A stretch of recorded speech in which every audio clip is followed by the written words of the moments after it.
Hey, what's going on YouTube? Welcome to another video of Blue Collar Reef. As you can see from our last video, we finally put the rock in the tank, not just laying down on a towel below the tank. So that's, pretty exciting. Basically, what we laid out on the rock or on the towel worked out. We pretty much picked it up right off the towel, put it in the tank the way we had it stood up. Few little minor tweaks here and there, but all in all, I'm really happy with it.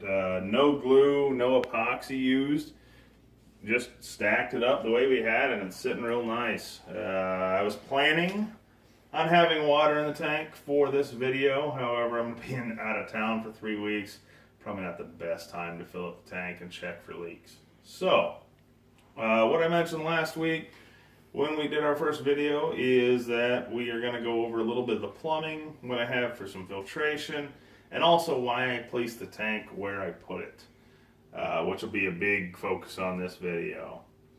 Again, I think the rock looks really nice. The stuff we got from Marcus was fantastic. I mean, like I said, no glue, no epoxy, stacked it up. We've got a couple swim-throughs, a nice cave, another little swim through, and the biggest thing I tried to do is keep everything away from the glass. A few areas in the corner where there's rock touching the glass, but overall you can use any mag sweeper, any type of scraper on this, and you're not going to run into your rock. You're not going to have to worry about knocking it over.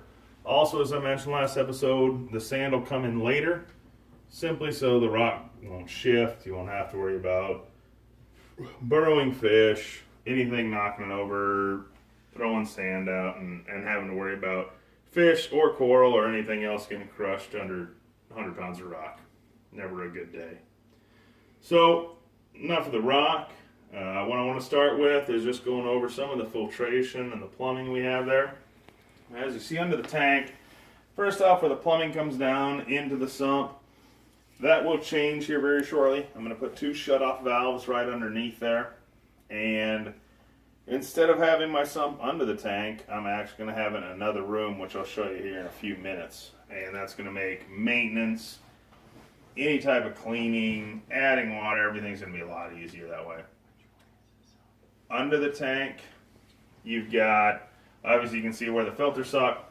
That's where the water comes down through, gets all the big stuff out. Next to it's going to be the refugium. You see I have the light. E-Shop's sump, E-Shop's light. Mounts on there really nice, really easy to use, simple setup. Next to it is a protein skimmer. I haven't used this model before, but I'm looking forward to trying it out. And then over in the corner, just all the parts, pieces, heater, auto top-off unit. I'll have room for a 5 or 10 gallon storage container underneath the tank to help the auto top-off work. So, quick rundown, that's what I'm using. All in all,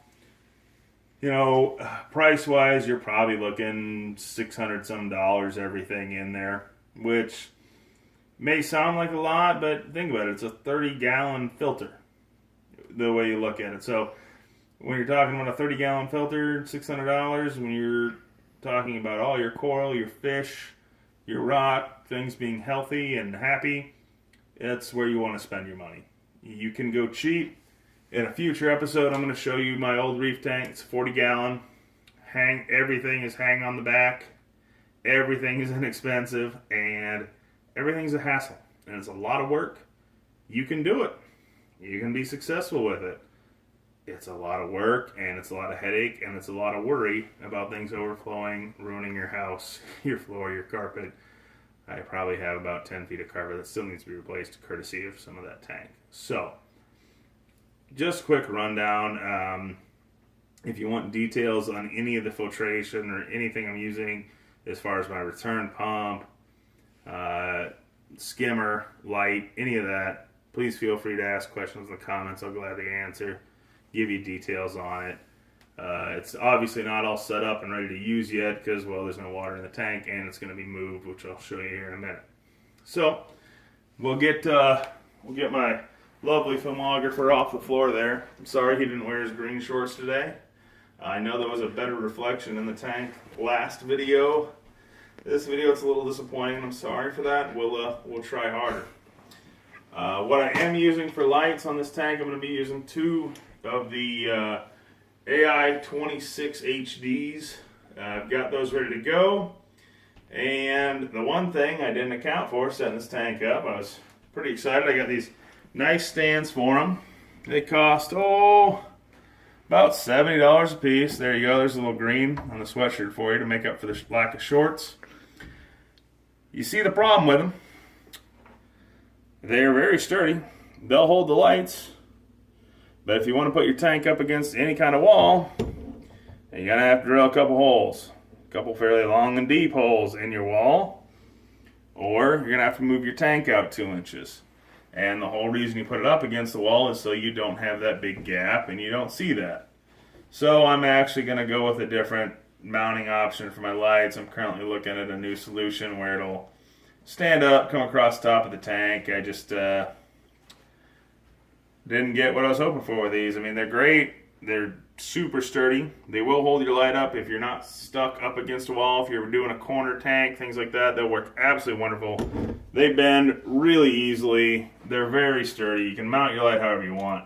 But for the purposes of this tank, I don't have that much wall room. And I don't want a big gap between my wall and my tank. So I'm going to go with a different option. Probably going to be trying to sell these or do something a little different. But after all that excitement, let me take you around. I talked to you last episode about why I placed my tank where I put it. And this to me is really important. I think it's a huge decision for anyone setting up a tank. Even if it's only 40 gallon, 20 gallon, doesn't matter. It's a hassle to move a tank. You have to worry about killing your fish, your coral, knocking your rocks over. It's not something you want to do if you can avoid it. It can happen, but if you can avoid it, it's worth it. So what I'm going to show you now is why I placed my tank where I did. You can see it's up against the wall in my downstairs living room. The reason it's there is you come around, right behind that wall is my utility room. Not the sexiest room in my house, I'll admit. The advantage is all I have to do is cut a hole in my wall big enough for the 2 hoses going into the tank to come out. I can put my sump in here. I can put everything down here, auto top off, anything else I need to. Best of all, I have a floor drain in this room. So if there's an emergency, something bad happens, pump gets clogged, return gets clogged, I lose 120 gallons of water, it goes down my floor drain. And my house is not damaged. I don't have to worry about carpet, rotted wood, any of that stuff. Which is, it is something to consider because you have to imagine not only do you have whatever size your tank is. Again, mine's a 90 gallon. You got a 30 gallon sump underneath or a 20 gallon, whatever it may be.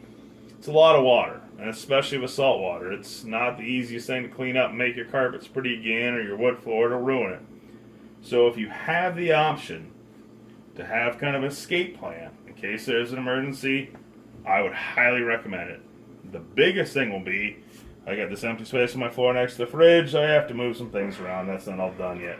That's beyond the fact. But if my sump's sitting right there, my filters are sitting right there, my protein skimmer, the filter sock, any of that, it's very easy then to just pick it up out, clean it, put it back in. I don't have to get my head up under the stand and work things out of that sump. It's just there. So I can grab it, clean it. One thing I will give is a piece of advice to any reefer, anyone keeping fish of any kind. Your power heads, your protein skimmers, any of your filters, clean them. I know it's a hassle. I know it takes extra time, but it is so worth it.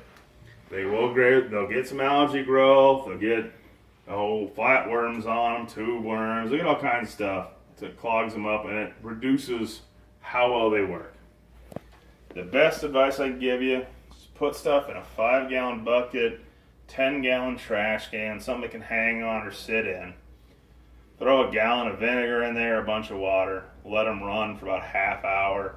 You'll be amazed. You won't have to scrub with a toothbrush or a wire brush. Just let them run in that. You can wipe it off with your hand then, and it'll be as clean as the day you got it. It is the best way to clean stuff, at least for me. Some people say it's a little harsh. I put it in the bucket, I let it run 5, 10, 20 minutes, 30 at the most. When it's done, I move it into a separate 5-gallon or 10-gallon bucket with just fresh water. Let it run again for 30 minutes, get all the vinegar out. And it comes out like brand new, even if you've neglected them for a while. Even if you think, man, this filter may not work anymore or it's getting clogged up, trust me, it will help make a world of difference. So, rocks in. Next step, next video I'm going to show, won't have water in yet because like I said, I'm going to be out of town for 2-3 weeks. But when I come back, I want to do a quick update. I'm going to show you guys my other tank. Yeah, like I said, it's the cheap way to do it. It's the hang on the back filter, hang on the back skimmer.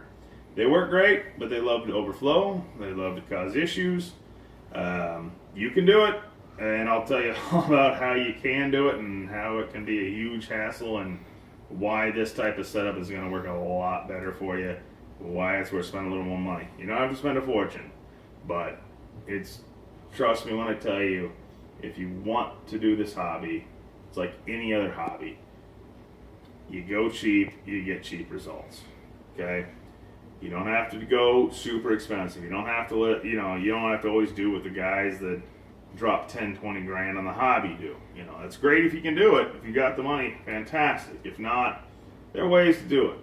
Okay? It's just you need to know what's the right way and what's just the cheap way, and you're going to pay for it tenfold in the long run. Anyway, hope you guys enjoyed. Sorry the guy filming it didn't wear his green shorts. We'll work on it for the next video. Hopefully my sweatshirt made up for it. If not, feel free to leave your comments. Last little bit I want to mention, I think I mentioned this last video too. Not a YouTube pro, not a filming pro. We're just doing this just to give some extra advice out there to guys like me when I started. I hope everyone gets a little bit out of this. Questions, comments, I really do appreciate them. I like responding to them. Everyone's got their own opinions. I just like to share mine. So I hope you enjoyed. Hope you learned a little bit. Anything you want to know, hit me up. And yeah, hopefully here in a few weeks we can show you my other tank. You guys can give some input on that, see what you think. And we'll keep going. Maybe the first of the year I'll finally have some water in this tank. It's been sitting here since, oh God, June. It's been sitting here too long. Anyway, sooner or later it's going to have some water in it, then I'll have some sand in it, and then we'll talk livestock, we'll talk corals, we'll talk what we're going to put in it. But many more videos to come. Please comment, please like, please add. I don't want to be a YouTube sensation. I just want people to enjoy these and share them with some friends that are in the hobby. So thank you everybody for watching, listening, and y'all take care. Thanks guys.